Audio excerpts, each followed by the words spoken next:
பண்ருட்டி ராமச்சந்திரன் புதுசாக ஒரு கட்சியை ஆரம்பித்து திரு விஜய்க்கு ஆதரவாக நேற்று வந்து சொல்லியிருக்கிறார். எங்களுடைய கட்சி வந்து திரு விஜய்க்கு ஆதரவாக, ஏன்னா அவர் தான் வந்து சமூகத்தையும் சமூக நீதியும் பாதுகாக்கக்கூடிய தலைவர்னு. உங்களுடைய பார்வை என்ன சார்? சார், அவர் ஒரு சீனியர் மேன்.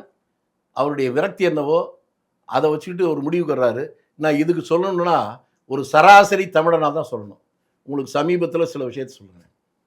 அஜித் குமார் அப்படின்னு ஒருத்தனை போலீஸ்காரங்க பல இடங்களில் வச்சு அடின்னு அடித்து அது வீடியோலாம் வந்துச்சா, அவன் செத்தே போயிட்டான்.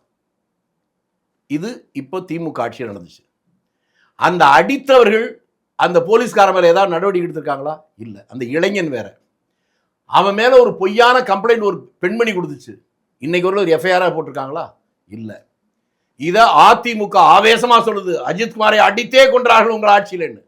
உடனே திமுக சொல்லுது, எங்களை பற்றி சொல்ல வந்துட்டியே, நீங்கள் என்ன யோகித?